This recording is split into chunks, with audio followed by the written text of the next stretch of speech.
Ecce Homo.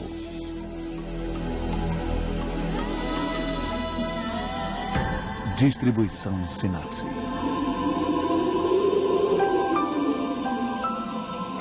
Sabemos que a espécie Homo sapiens é única em diversos sentidos. Mas uma de suas características mais distintas é o estranho costume de usar roupas.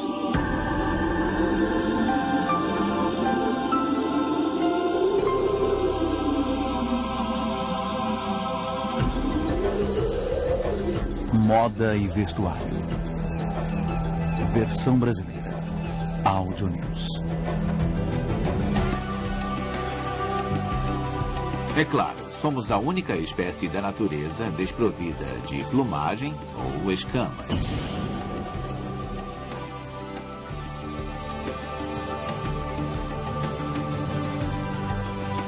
Mas inventamos diversas maneiras de nos vestir. Nós nos revelamos através do que vestimos. Às vezes, quanto mais peças usamos, mais nos expomos. Ao escolhermos nossas roupas, demonstramos nossas convicções religiosas. Revelamos nosso sexo, nossa posição social, nossa origem étnica,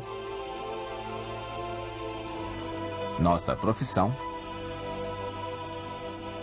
ou mesmo nossa intenção de chocar.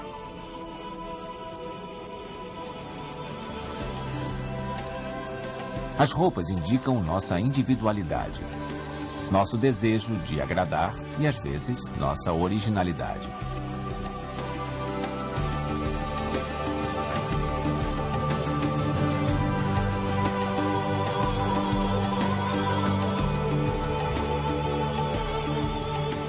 A maneira de nos vestirmos nos permite revelar aos outros por qual estágio de nossas vidas estamos passando.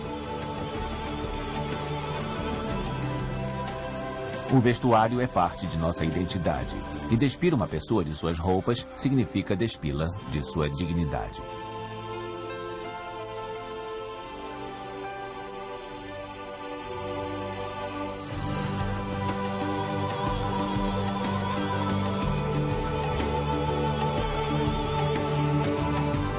Por que os seres humanos começaram a usar roupas? Quando e como os primeiros seres humanos que se vestiram tiveram a ideia de adotar essa segunda pelagem?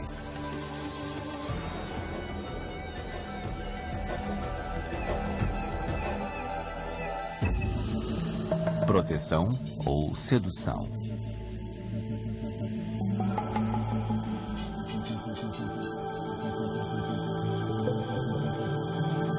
Admitindo-se que os primeiros seres humanos provavelmente viveram em climas quentes, não foi o frio o responsável por se cobrirem com folhas.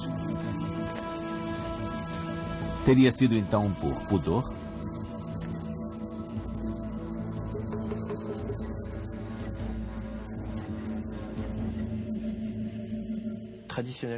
Tradicionalmente, os antropólogos costumam concordar que houve dois motivos primordiais: esconder a nudez e proteger-se do frio, calor e chuva. Mas a partir daí há várias divergências, como, por exemplo, esconder a nudez. Mas o que se considera como nudez?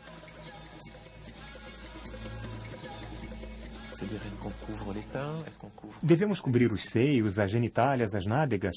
Em alguns países, a nudez pode estar no nariz, nos pés, nos dentes. Assim como a beleza, a nudez está nos olhos de quem a vê. Algumas tribos vivem completamente desnudas, mas ainda assim estão vestidas. Com o quê? Tatuagens, sinais, objetos, joias, plumas, ornamentos, dentre outras coisas. Para eles, estão completamente vestidos. Não levou muito tempo até nossos ancestrais que viveram nos grandes glaciais descobrirem as vantagens de se vestir com pele animal. Ela servia como um escudo, protegendo suas peles sensíveis não só contra o vento, frio e umidade, mas também contra espinhos e pedras pontiagudas.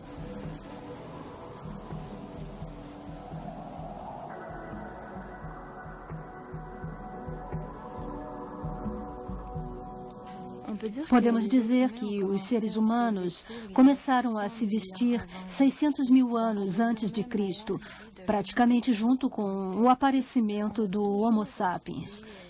Em escavações arqueológicas sempre surgem fragmentos de agulhas, provavelmente utilizadas para costurar. Elas eram feitas de ossos e tinham um orifício em uma das extremidades. Também são encontrados materiais utilizados na raspagem de peles animais.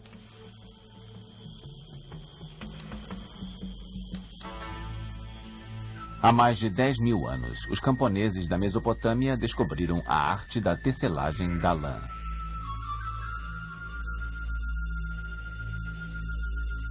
A roupa era enrolada sobre o corpo, às vezes mantida em sua cor original, outras vezes tingida, utilizando-se um largo espectro de cores e pinturas em formas geométricas.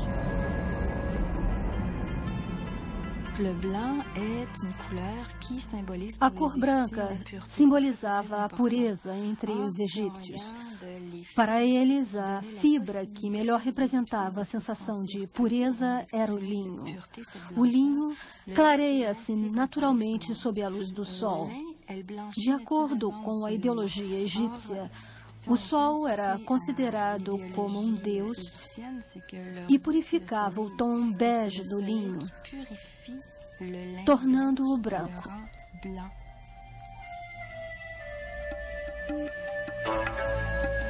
Somente os faraós não utilizavam ornamentos. O símbolo do poder era a cauda de um leão, usada como um falso cavanhaque, mesmo que o faraó fosse uma mulher.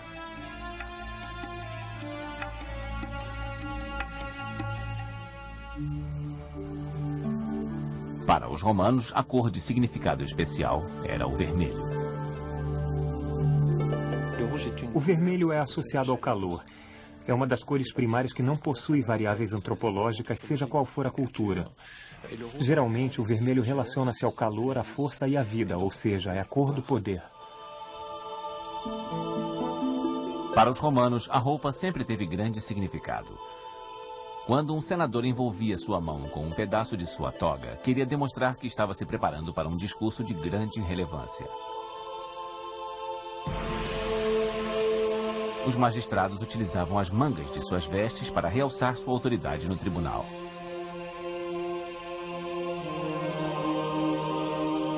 Quando iam ao fórum, os patrícios enrolavam parte de suas togas em seus pulsos esquerdos para protegerem-se de golpes, caso houvesse algum contratempo.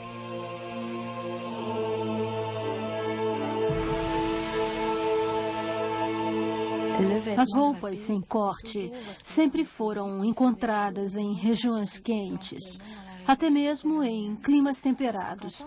Inclusive no Mediterrâneo, os materiais confeccionados para roupas que aderissem melhor ao formato do corpo foram idealizados por pessoas que viviam nas montanhas ou em países mais frios. As grandes invasões dos bárbaros destruíram o Império Romano em 476 e tiveram um efeito singular. Como consequência, os romanos começaram a usar calças sobre suas vestes e os bárbaros vestes sobre suas calças. Assim sendo, vitoriosos e derrotados acabaram utilizando exatamente a mesma roupagem que veio a se tornar a vestimenta padrão da Idade Média. No início da Idade Média, as condições de vida eram tão difíceis que só se pensava na própria sobrevivência. O vestuário sofreu apenas algumas mudanças até o século XII.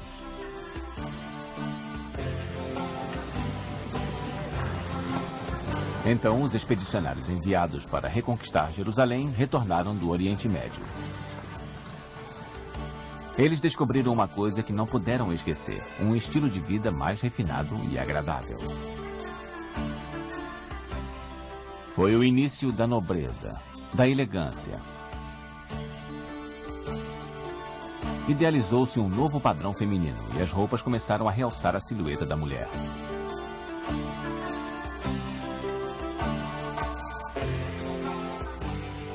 Em meados do século XIII, os romances cortesãos sugeriram novas atitudes que tornaram as mulheres mais sedutoras. Diferentes tipos de calçados, surgindo por debaixo dos vestidos, enfatizavam os pés delicados e permitiam à mulher movimentos que melhor revelavam suas curvas naturais.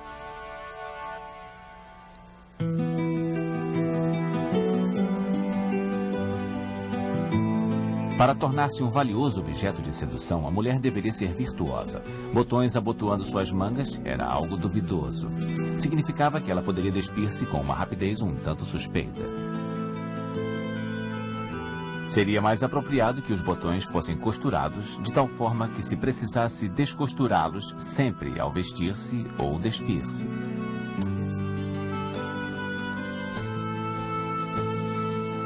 Em meados do século XIV, ocorreu uma importante mudança na sociedade ocidental.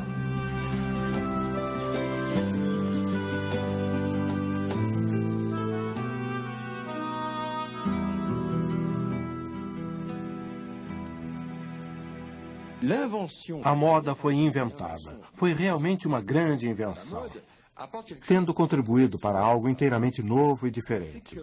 Anteriormente, o que agregava valor às coisas era a fidelidade ao passado. As pessoas imitavam o que os seus ancestrais haviam feito tempos atrás. Antigos modelos eram copiados, e esta era a fonte de valor do objeto. Se refletirmos, veremos que algo totalmente diferente aconteceu com o surgimento da moda. Agora, o que realmente contava era a novidade. Isso sim significava estar na moda. O importante era mudar e não se parecer com as gerações anteriores.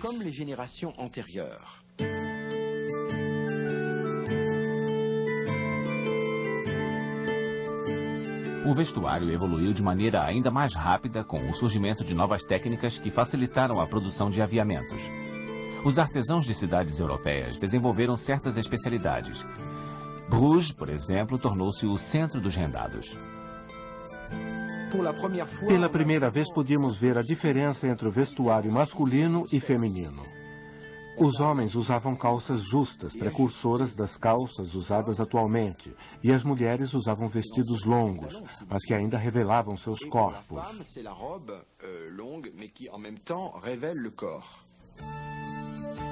A partir daí, em todos os países ocidentais, os vestidos eram usados somente por mulheres, membros da igreja e acadêmicos.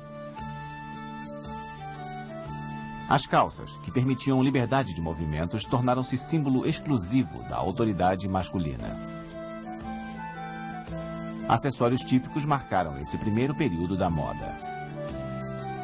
As mulheres usavam enormes chapéus em formato de cone.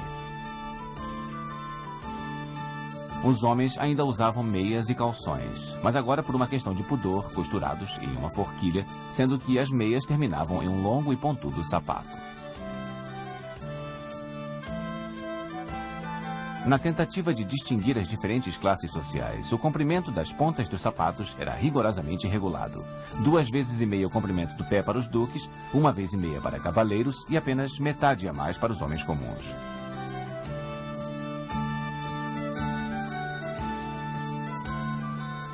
O vestuário e seus ornamentos eram regulados pelas leis suntuárias, visando reservar somente à aristocracia o direito de externar sinais de riqueza.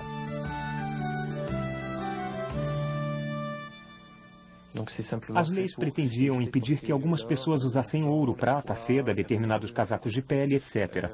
Essas leis existiram por um longo período, mas eram ignoradas. Sempre que se lia algo a respeito das leis suntuárias, a crônica lamentava sua desobediência e que mulheres da classe média se vestiam como condessas, não havendo maneira de distingui-las.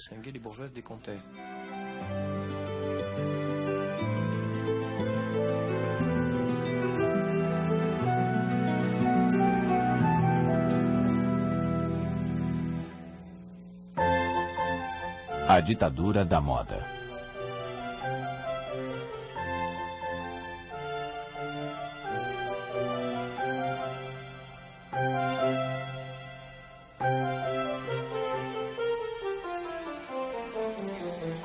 Na Renascença, a moda europeia foi criada visando enfatizar as características de cada sexo.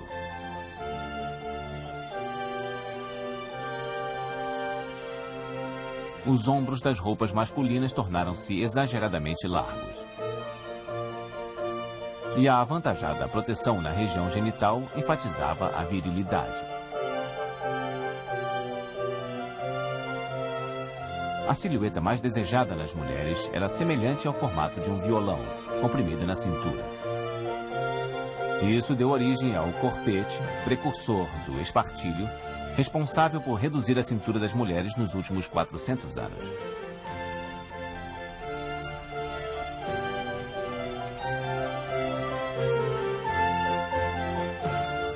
Foi na corte de Luís XIV, na segunda metade do século XVII, que os franceses atingiram extremos de extravagância sem precedentes.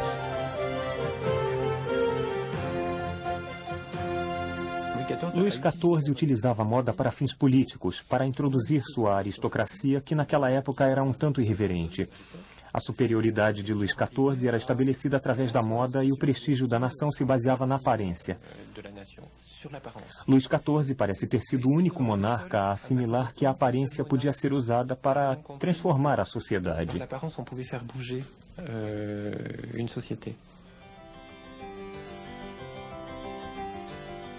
Houve uma época em que costumes vindos da Turquia viraram moda na corte real. Às vezes, o único artifício de moda podia ser uma falsa pinta localizada estrategicamente no rosto das mulheres e que tinha como intuito transmitir mensagens diretas. No canto dos olhos, apaixonada. Nas maçãs do rosto, travessa. Nos lábios, disposta ao flerte.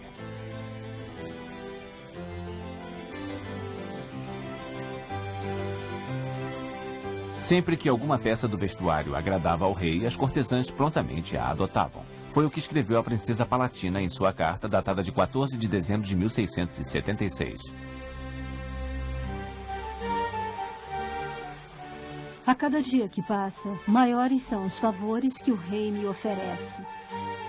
Como resultado, atualmente ando muito mais na moda. Não importa o que eu diga ou o que eu faça, as cortesãs me admiram desde que decidi usar uma antiga estola de pele para manter o meu pescoço aquecido. Todas elas mandaram fazer uma no mesmo estilo. É a última moda.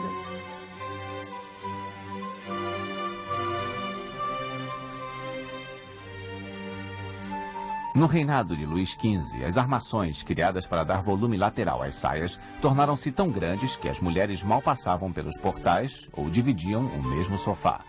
Chegou a ser necessário criar mobílias específicas em virtude dessa nova moda. Poderia esse espaço vazio em torno das mulheres servir de esconderijo a possíveis amantes, como afirmavam os moralistas da época?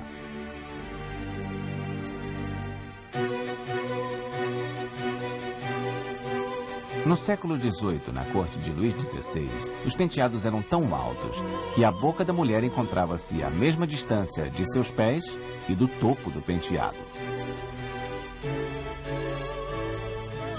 Esse enorme emaranhado de cabelos, usado por vários meses seguidos, chegava a ficar infestado por insetos e até mesmo ninhos de ratos.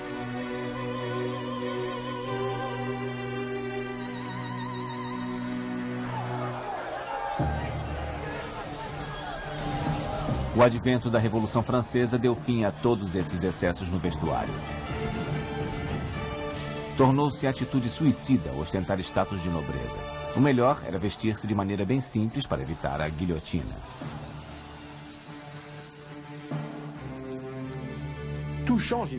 Houve uma mudança radical no século XIX. Iniciou-se a era da indústria, do trabalho e do dinheiro. Os ternos pretos usados pelos homens naquele período já refletiam isso. Havia o desejo de posicionar-se contra o mundo da aristocracia com seu consumo desmedido e glorificar o mundo do trabalho, da austeridade, da devoção, do progresso. Agora, somente as mulheres mantinham a tradição de excentricidade, frivolidade e exibicionismo, uma vez que eram confinadas à vida privada de suas residências.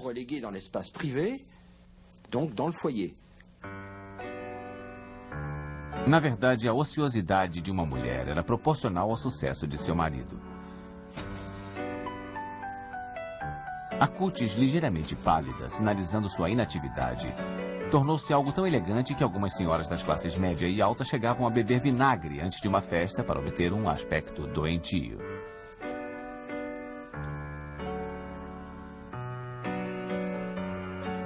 Os espartilhos, de tão apertados, chegavam a provocar desmaios. Mas talvez esse fenômeno não tenha se difundido tanto quanto pensamos.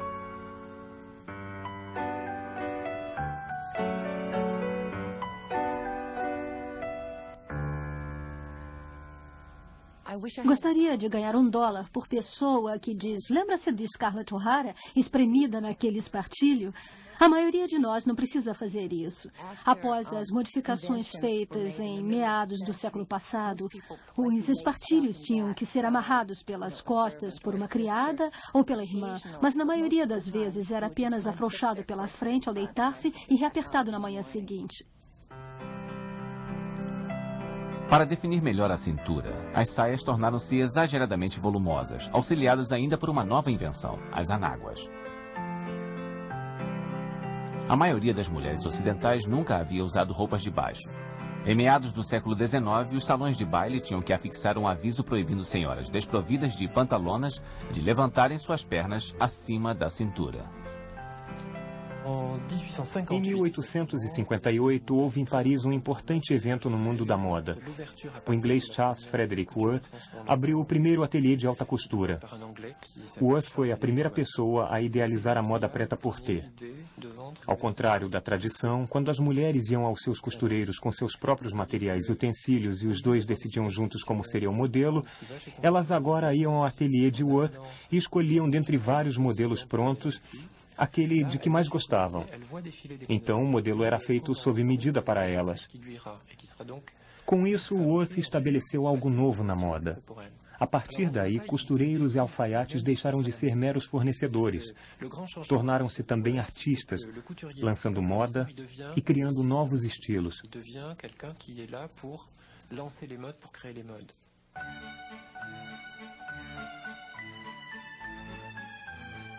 Em 1867, Worth liberou a mulher do uso das anáguas, peça que ele detestava. Substituiu-as pela anquinha, uma espécie de armação usada sobre os quadris.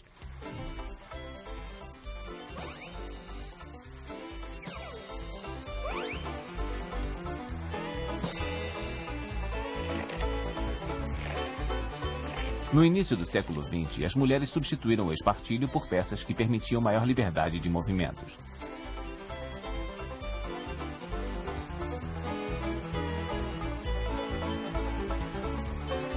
Durante a Primeira Grande Guerra, os tecidos foram racionados, fazendo com que as saias fossem encurtadas à altura dos tornozelos. E em 1920, pela primeira vez na história, as saias deixariam os joelhos à mostra.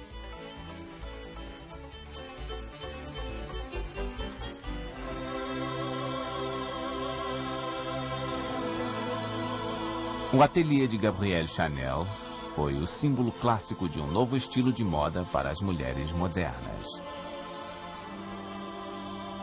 Coco Chanel exerceu grande influência na moda e foi extremamente bem-sucedida. Estima-se que em 1930, sua grife faturava 120 milhões de francos e empregava mais de 2.000 pessoas.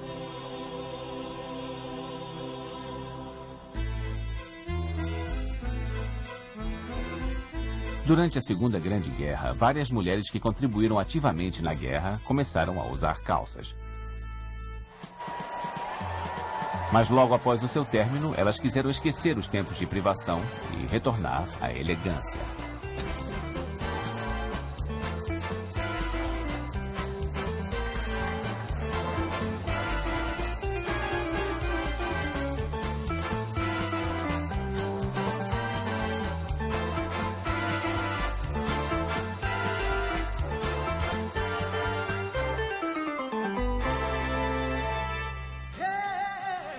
Rebelião e identidade.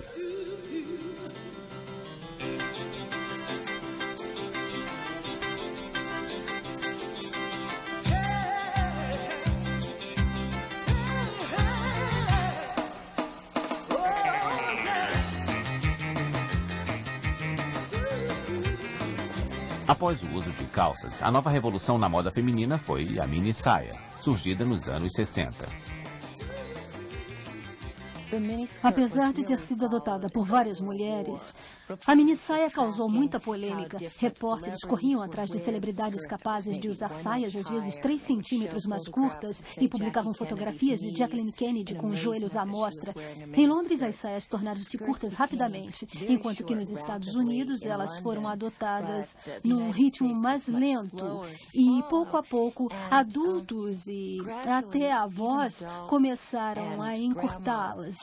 A minissaia era tão associada à juventude e à revolução sexual que, quando desapareceu, muitos ficaram frustrados e eles a queriam de volta, porque, com o seu fim, tinham a impressão de que a revolução sexual havia terminado.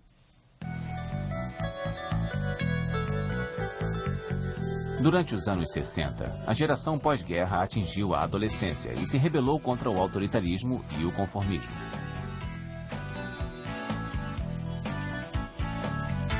Da noite para o dia, eles pararam de se vestir como seus pais e criaram um novo visual. Nos anos 60, com certeza, a moda expressava muito mais os interesses de cada indivíduo do que sua classe social. A maioria dos hippies pertencia à classe média, mas usava roupas rasgadas, jeans usados e camisetas. No começo dos anos 70, o vestuário passou a representar muito mais o estilo da tribo a qual se pertencia do que sua posição socioeconômica.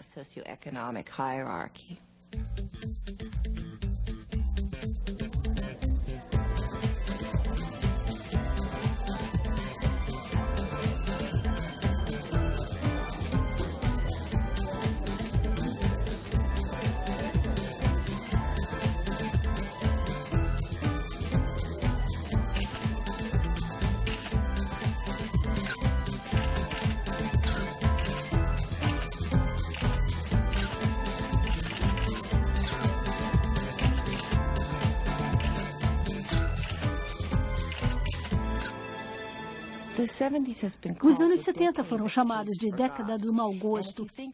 E se lembrarmos dos estilos daquela época, é fácil compreender como eram loucos. Enormes lapelas, sapatos plataforma, tecidos artificiais, cores berrantes como verde-limão e roxo.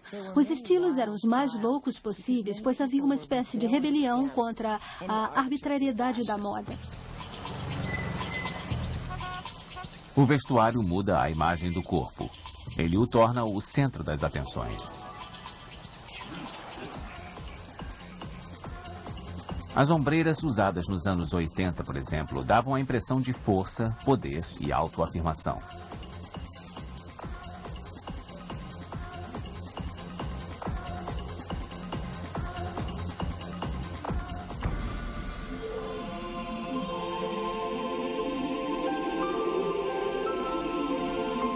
Dia após dia, as roupas tornam-se cada vez mais um livro aberto, um livro que conta a história de quem as veste. Palavras não são necessárias para expressar toda essa eloquência. A maneira como nos vestimos já diz tudo.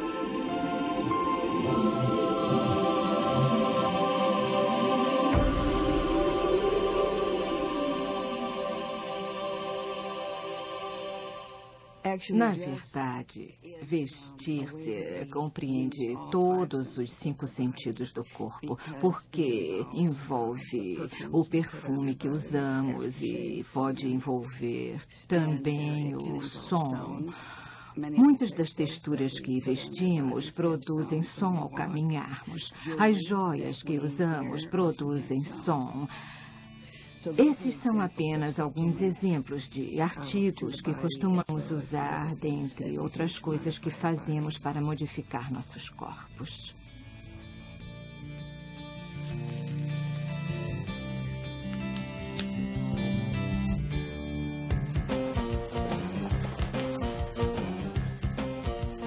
Nossas roupas expressam o que somos e o que sentimos. Felicidade, tristeza, discrição ou evidência. Podemos nos divertir mudando nossas imagens várias vezes por dia, apenas trocando de roupa.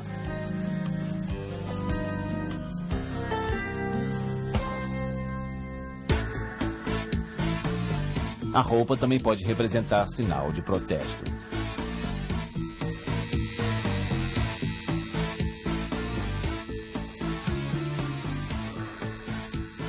Esse comportamento é típico dos jovens, provavelmente porque são eles que costumam se rebelar contra os valores da sociedade. Tatuagens e piercings são uma maneira de demonstrar que eles são mais valentes e atrevidos que os adultos.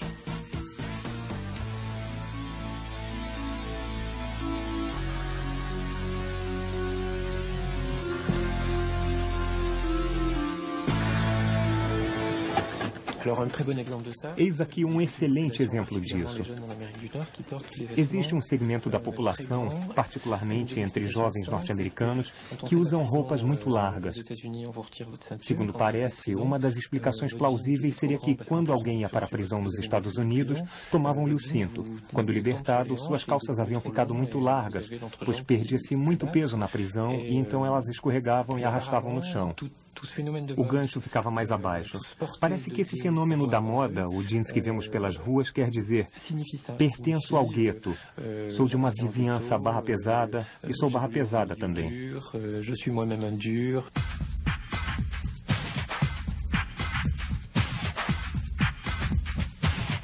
Parecia que a sociedade em geral havia decidido libertar-se da ditadura da moda.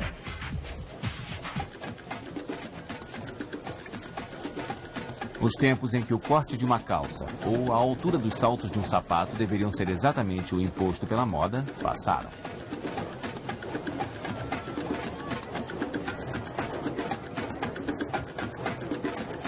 Tempos em que o comprimento das saias era medido milimetricamente e seguia-se rigorosamente o padrão de cores de cada estação.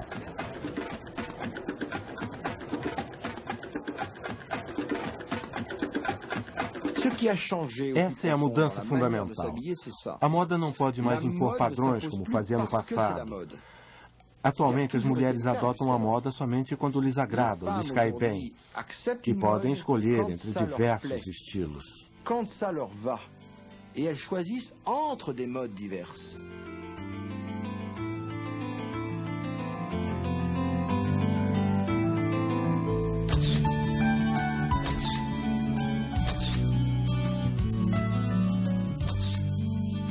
Hoje podemos usar um casaco por vários anos e ele nunca sairá da moda. Na verdade, as pessoas gastam cada vez menos dinheiro comprando roupas.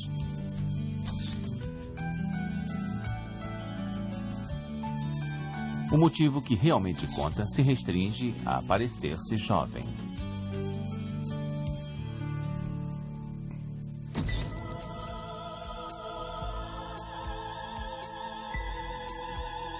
Não seria correto dizer que a moda desapareceu completamente, mas suas fontes mudaram. As indústrias da alta costura e do prêt-à-porter não são mais as únicas existentes na moda. Agora, pequenos grupos de pessoas, podem ser clubbers ou skatistas, que criaram um estilo copiado por jovens no mundo inteiro. Músicos. Os homossexuais são grandes criadores de estilo. A moda não é mais imposta de cima para baixo ou simplesmente emerge das ruas. O que existe são pequenos centros onde a moda acontece e, a partir daí, se espalha em círculos concêntricos.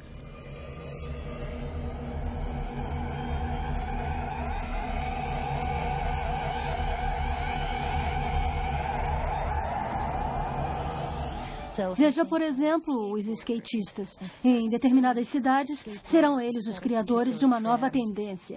Eles serão escolhidos por profissionais para figurarem em revistas e videoclipes exibidos em todo o planeta. Então, os skatistas do Japão vestirão algo que surgiu em Nova York, por exemplo.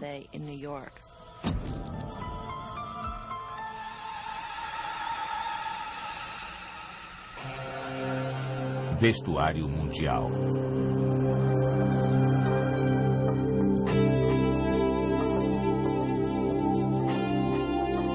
Nossas roupas nos envolvem como uma segunda camada de pele.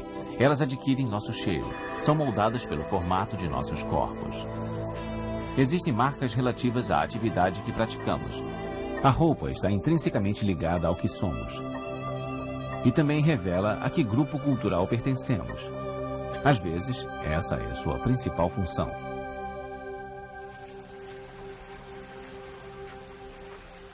Roupas de caráter étnico são usadas por pessoas que pertencem a uma determinada comunidade.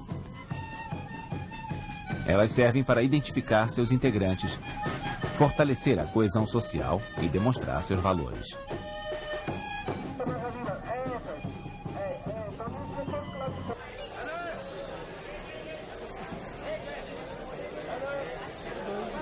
Veja o sari, por exemplo. É uma peça inteira de tecido envolvendo o corpo, porque a cultura hindu enxerga a humanidade como elemento de um todo. Esse todo é sagrado, e, portanto, um tecido não pode ser cortado.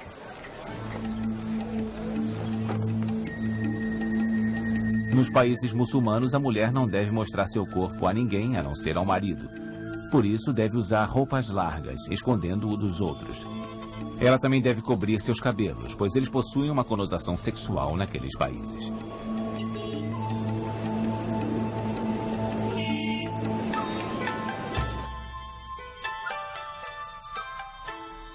Deixando de lado as diferenças culturais, existe algo constante do vestuário de praticamente todas as sociedades.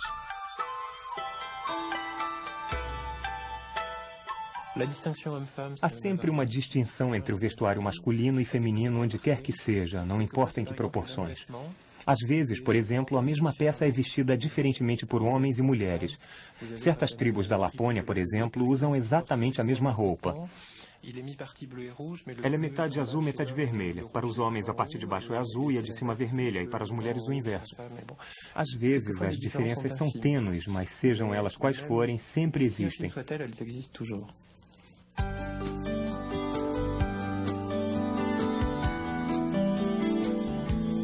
A distinção entre o vestuário masculino e o feminino reflete com frequência as relações entre os sexos, que variam era após era.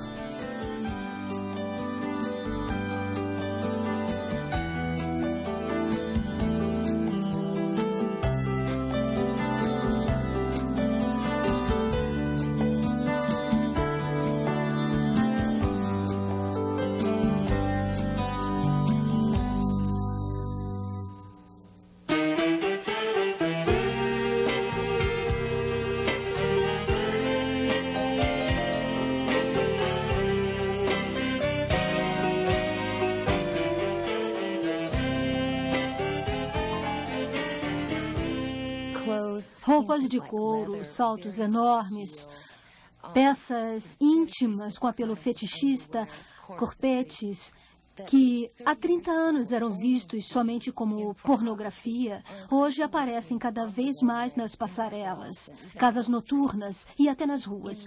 Isso se deve em grande parte à revolução sexual dos anos 60 e 70, bem como ao feminismo. Apesar de muitas feministas considerarem tais roupas vulgares, o movimento fortaleceu o poder das mulheres, tornando-as capazes de usar essas peças em público. Concluímos, então, que a revolução sexual, em conjunto com o movimento feminista, trouxe para as ruas roupas com alto apelo erótico.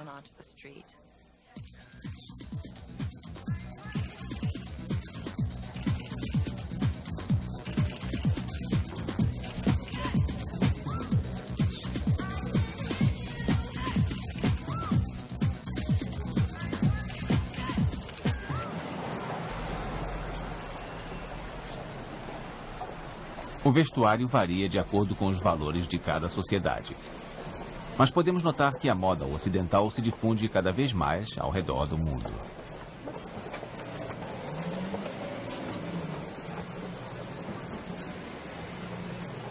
Entretanto, observando mais de perto, aquilo que chamamos de vestuário ocidental já passou por diversas transformações.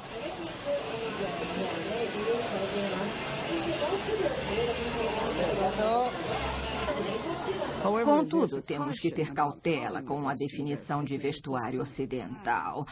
Pois a esta altura há tanta gente se vestindo desse jeito que seria um exagero considerá-lo ocidental. Prefiro chamar de vestuário universal, moda universal, vestuário cosmopolita ou moda cosmopolita ao invés de apenas ocidental. O fato de um indivíduo, seja qual for sua origem, usar voluntariamente um tipo de roupa claramente associada a uma outra cultura significa uma mensagem para o resto do mundo.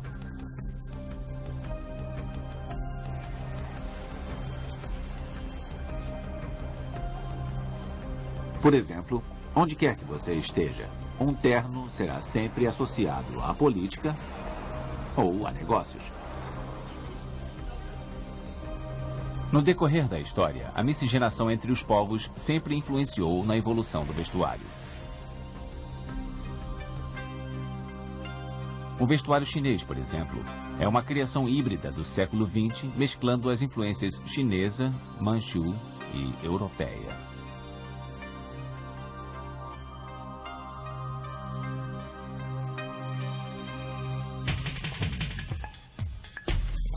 Porém, apesar dos intercâmbios culturais, em geral a nação dominante detém o poder da influência na moda internacional.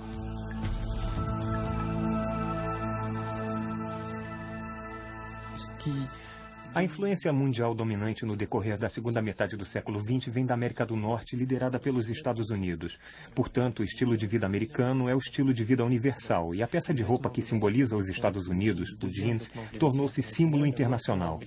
O refrigerante que simboliza os Estados Unidos, aquela latinha vermelha que não devemos aqui especificar o nome, tornou-se símbolo internacional. E por aí vai. Todos esses fenômenos se difundiram. Quanto tempo vão durar? Uns bons anos ainda, eu acho. Pelo menos o jeans.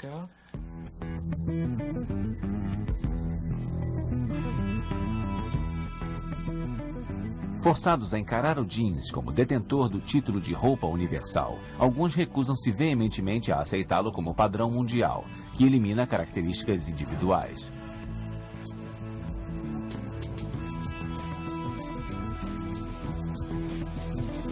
Mas eles não levam em conta a imaginação fértil dos que usam jeans.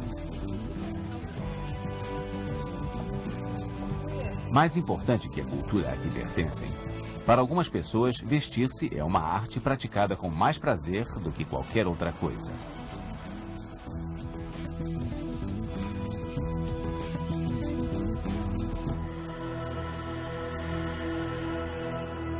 E no futuro, quais as roupas, qual o país, qual líder dominará o mundo da moda?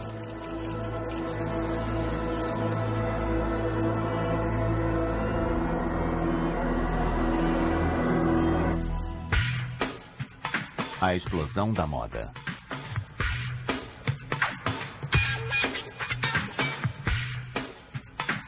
Hoje em dia podemos vestir o que quisermos, do jeito que quisermos. Mas isso não significa que temos total liberdade. As mulheres possuem uma considerável liberdade sobre o que vestem. A elas é permitido usar praticamente qualquer coisa. Mas, em hipótese alguma, isso se aplica aos homens. Eles ainda enfrentam uma grande proibição. Não podem usar peças do guarda-roupa feminino.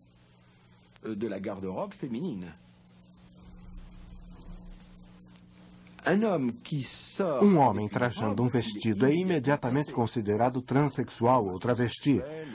A princípio, nenhum homem usaria roupas femininas.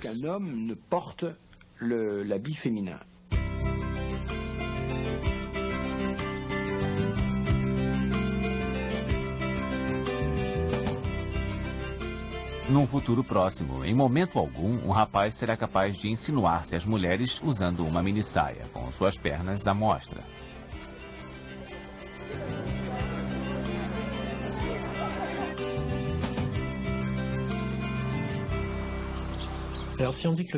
Podemos dizer que o vestuário se tornará menos essencial, mas sua importância não desaparecerá.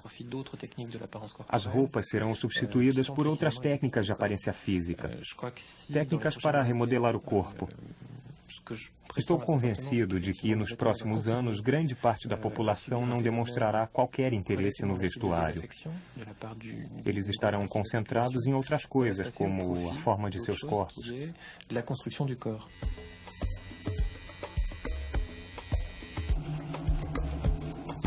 Usando técnicas cada vez mais sofisticadas, homens e mulheres procurarão modelar suas pernas, seu abdômen, aumentar isso, reduzir aquilo. Resumindo, modelar seus corpos como uma escultura.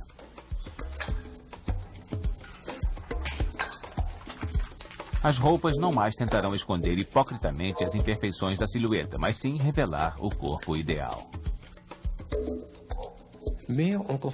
Mas essa é a imagem atual que temos de um corpo perfeito, ideal, equilibrado. No futuro será diferente e provavelmente em 2020 nossos filhos e netos olharão para os corpos dos anos 80 e 90 e dirão: como vocês puderam chegar a esse ponto?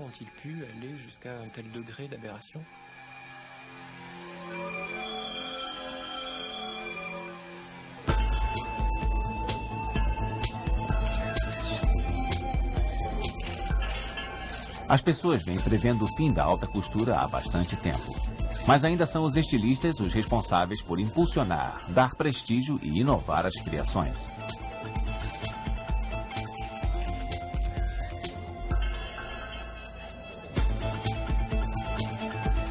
Mesmo que apenas 100 mulheres no mundo inteiro comprassem produtos de alta costura atualmente, e as criações que vemos nos desfiles de moda não sejam para usar no mundo real,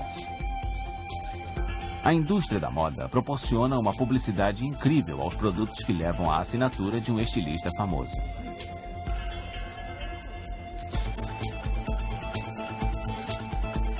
A alta costura pode não ter morrido, mas o tempo em que os grandes estilistas europeus reinavam como mestres da indústria da moda certamente não existe mais. Acho que o século XXI verá um enorme incremento de modas multiculturais, refletindo uma sociedade cada vez mais multicultural dentro de uma economia globalizada. Já vemos uma influência muito maior de estilos orientais na moda. A moda japonesa iniciou essa tendência nos anos 80. Atualmente, podemos notar várias ondas de influência vindas da China e do centro e sudeste asiático. Eu acho que veremos também maior influência da América Latina. E, é claro, sempre haverá referências do estilo africano, afro-americano e indígena.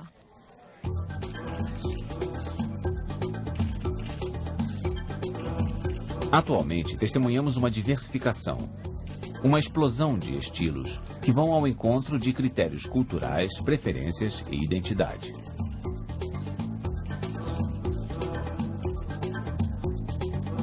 Ao invés de usarmos somente aquilo que está na moda, naquela estação ou naquele ano, existem diversos estilos com vários apelos para diferentes tribos. O termo tribo, extraído da antropologia, foi utilizado primeiramente em relação à moda de rua, como os hippies, punks e rappers. Mas também pode se aplicar aos adultos. Assim, podemos ter uma tribo de mulheres de negócios usando ternos executivos ou uma tribo de pessoas que se vestem na Gap, ou mesmo uma de roupas esporte. Hoje em dia, todos parecem pertencer a algum tipo de tribo.